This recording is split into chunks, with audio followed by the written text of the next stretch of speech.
नमस्कार आप सभी लोगों को। एक महत्वपूर्ण चीज़ ये है कि अभी हाल में हम लोग कोरोना से लगभग उबर रहे हैं और अभी भी थोड़ा बहुत जूझ रहे हैं। कुछ समय तक और हमें जूझना पड़ेगा कोरोना से।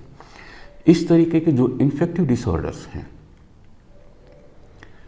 इसके बारे में लोगों को जागरूक करना, ये भी आप लोगों का कर्तव्य है, हमारा भी कर्तव्य है, हर किसी का कर्तव्य है। जिन्हें नहीं जानकारी है उन्हें हम लोग इस तरीके की जानकारी दें, जिसमें पहली चीज़ आती है कि हम अपनी लाइफ स्टाइल, देखिए एक बात समझ लीजिए अच्छी तरीके से कि जितने भी माइक्रो ऑर्गेनिजम्स हैं, चाहे वो फंगस हो, चाहे वो बैक्टीरिया हो, चाहे वो वायरस हो, ये हमेशा हमारे चारों तरफ बने रहते हैं, हमेशा इनकी उपस्थिति रहती है। किसी को ये इन्फेक्ट करते हैं, किसी को इन्फेक्ट नहीं करते हैं। ये आपके मन में एक सवाल उठना चाहिए कि किसी को इन्फेक्ट करते हैं और किसी को नहीं करते हैं, ऐसा क्यों होता है? ऐसा इसलिए होता है कि एक ही घर में अगर 4 सदस्य हैं और एक को माइकोबैक्टीरियम ट्यूबरकुलोस ने इन्फेक्ट किया, उसको ट्यूबरकुलोसिस हो गई, बाकी लोगों को नहीं हुई। यानी उसका जो लाइफ स्टाइल है वो कुछ दूसरे तरीके का है, परिवार के अन्य लोगों का लाइफ स्टाइल कुछ दूसरे तरीके का है।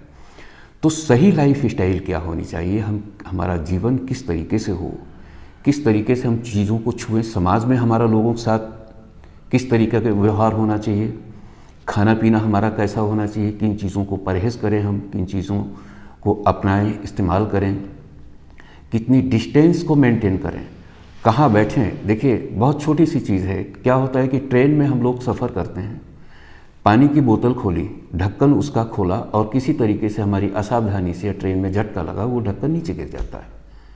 नीचे गिर गया, अब वो कंटामिनेट हो गया, उसमें इन्फेक्शन की संभावनाएं रहेंगी। इस बात को हमें ध्यान रखना चाहिए, हम लोग ध्यान नहीं रखते। उसको ढक्कन को बिना धोए हुए हम उठा लेते हैं और उठा करके बिना धोए हुए उसको फिर से बोतल में हम लगा देते हैं।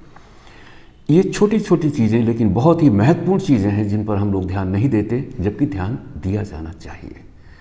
तो अगर इतना आप कर लेते हैं कि ये प्रिवेंटिव एंड सोशल मेडिसिन का हिस्सा है, किस तरीके से हम बचाव करें अपने आप का इन्फेक्शन से, क्योंकि सबसे ज़्यादा हम इन्फेक्शियस बीमारियों से ही पीड़ित होते हैं और उसकी जो मूल वजह है वो है हमारी अपनी लाइफ स्टाइल।